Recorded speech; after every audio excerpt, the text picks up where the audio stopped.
Aujourd'hui dans l'histoire, Alexandre terrasse l'Empire perse à Gaugamel. Alexandre le Grand a déjà arraché l'Anatolie et le Proche-Orient des mains des Perses, mais ne souhaite pas s'arrêter là. Son objectif est de devenir lui-même empereur de Perse.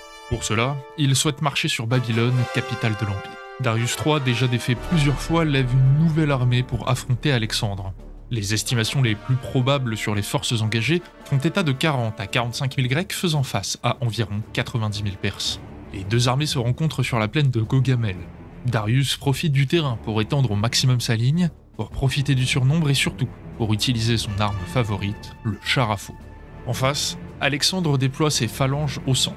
Les peltastes et archers sont déployés sur les flancs, couverts par la cavalerie et notamment sur la droite, la cavalerie lourde des compagnons. Finalement, les deux ailes sont placées en retrait pour protéger les débordements.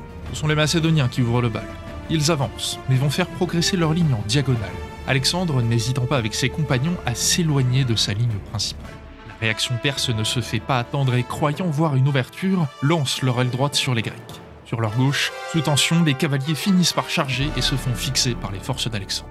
Darius, voyant le combat engagé sur ses deux ailes, lance ses terribles chars à l'assaut du centre et ils se font décimer.